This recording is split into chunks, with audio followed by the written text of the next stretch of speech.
Hi guys, so I'm going to be talking about being from Texas and my parents not being from Texas and then moving to Nebraska and all of that. So, my dad's from a really small town in Idaho, which is kind of interesting because that's like nowhere near either Nebraska or Texas. And then my mom is from the Santa Clara Valley area, so it's really interesting because like my parents are from two very different backgrounds. Like my dad grew up on the farm in a really small community and knew everyone, and my mom grew up like at the beach, like super liberal, like super hippie.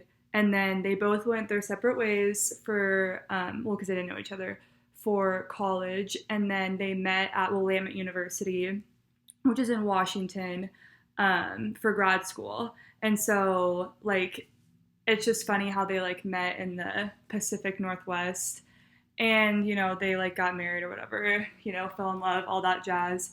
And then they moved to Texas, which is like so different from anything they've ever been around. And like, my mom has been a hippie, right? She's like, normal now, I suppose. Not that hippies aren't normal, but my mom was like super, like, didn't wear shoes, like super beach bum.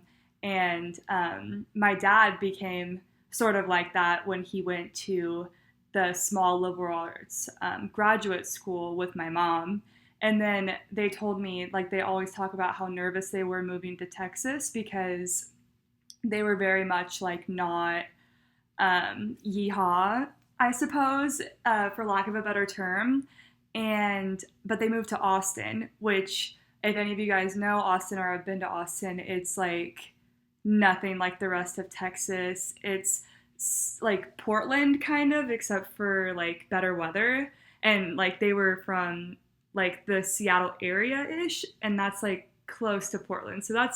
So it really worked out for them, and they were like nervous because like they didn't, like they were like assuming that there was going to be like all the stereotypes of like people on horses and the tractors and the accents and all of that. But it wasn't the case because it was Austin.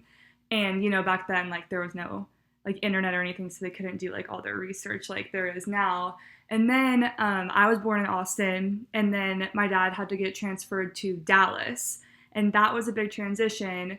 And like for me, like we moved when I was 2, so I don't remember like our house in Austin very much, obviously, but we spent more time in Austin. Like I have more memories of Austin than I do Dallas for like the few years of my life, just because they liked Austin so much better. But that's like when everything kind of, because Dallas is like a big city, right? And like, but people have like Texas accents, and I never did because my parents are from like not the South. And then so that was a little bit of an adjustment. But I mean, I would say I'm a suburb girl because I live in a suburb outside of Dallas, but I would say it's like a suburb city girl. And then when I moved to Nebraska, everyone was like, my God, like you're from Texas, like so you get the whole like small town, like you get the whole like farming vibe, you get like the horses, like you understand all that. And I'm like, absolutely not. Like my graduating class was 1,000 people. My town is 75,000, and it's like kind of small compared to like other towns. Like I don't have an accent. Like I feel like people in Nebraska have more like accents than I do sometimes.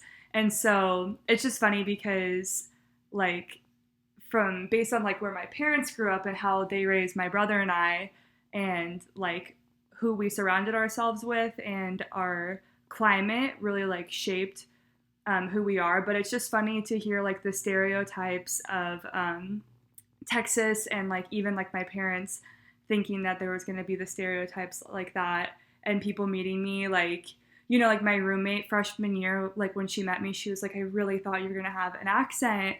And I was like, nope, like I'm from the city. So it's just funny. And I think that that is a very good wee story for my family and I. And yes, thank you.